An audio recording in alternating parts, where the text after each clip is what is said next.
அனைவருக்கும் வணக்கம். என் பேர் திருமதி செல்விகா சகாதேவன். நான் விமோச்சனா இல்லம் மது போதைப் பொருள் பாவனையால் பாதிக்கப்பட்டவர்கள் குணமடையும் புனர்வாழ்வு இல்லம் ஒன்றை கடந்த 15 வருடங்களாக நடத்தி வருகிறேன். நாங்கள் கேள்விப்பட்டது எல்லாம் ஆண்கள் அதிகமாக மது போதை பாவனைக்கு உள்ளாகி இருக்கிறார்கள் என்பதை. சிறிதளவில் பெண்களும் மது போதை பாவனைக்கு உள்ளாகி இருந்தவர்கள் இன்று அதிகமான அளவில் பெண்களும் மது போதைப் பொருள் பாவனைக்கு உள்ளாக வேண்டிய தேவைக்கு உள்ளாகி இருக்கிறார்கள். மன அழுத்தம், தகாத நண்பர்கள் கூட்டம், சமூக வலைத்தளங்களில் அவர்களின் ஈடுபாடு, பிரச்சனைகளை அவர்களால் முகம் கொடுக்க முடியவில்லை. இந்த காரணங்களால் அவர்கள் அதிகமாக இந்த போதைப் பொருள் பாவனைக்கு உள்ளாகிறார்கள். இலங்கை நாட்டை பொறுத்தவரையில் எங்குமே பெண்களுக்கான புனர்வாழ்வு நிலையங்கள் காணப்படவில்லை. புனர்வாழ்வு நிலையங்களை அதிகரிக்க செய்து பெண்களுக்கும் ஆண்களுக்கும் சிறுவர்களுக்கும் இளைஞர்களுக்கும் அதிகமான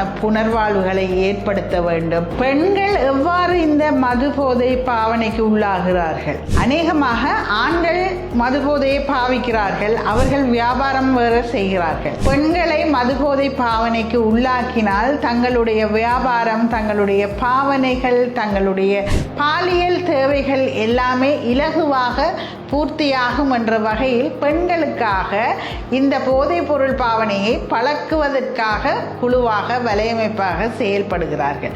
ஆகவே அதிகமான பெண்கள் இந்த வலையிலே சிக்க வேண்டி உள்ளார்கள். இந்த மது போதைப் பொருள் பாவனைக்கு உள்ளானவர்களை நாங்கள் எந்த விதத்திலும் கீழ்த்தரமாக நினைக்க கூடாது. அவர்களுக்கு நாங்கள் அன்பு செய்ய வேண்டும். அவர்களும் சமூகத்தில் மனிதர்களே.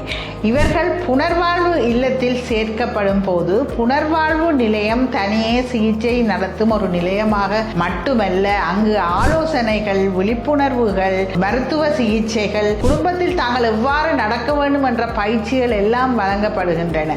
ஆகவே அவர்கள் சமூகத்துக்கு நல்ல மனிதர்களாக திருப்பி அனுப்பப்படுகிறார்கள். அவர்களை மனிதராக மீண்டும் சமூகத்துக்குள் ஏற்றி அவர்களுக்கு நல்ல தொழில் வாய்ப்புகளை வழங்கி அவர்களை வரவேற்க சமூகம் காத்திருக்க வேண்டும் என்பதே என்னுடைய தாழ்மையான வேண்டுகோள்.